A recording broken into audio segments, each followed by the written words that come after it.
golden tortoise beetles. The two ones that look red on the left, they're just a little stressed out.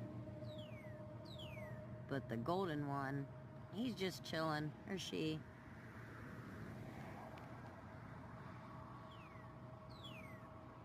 That's why it's gold, it's normal color.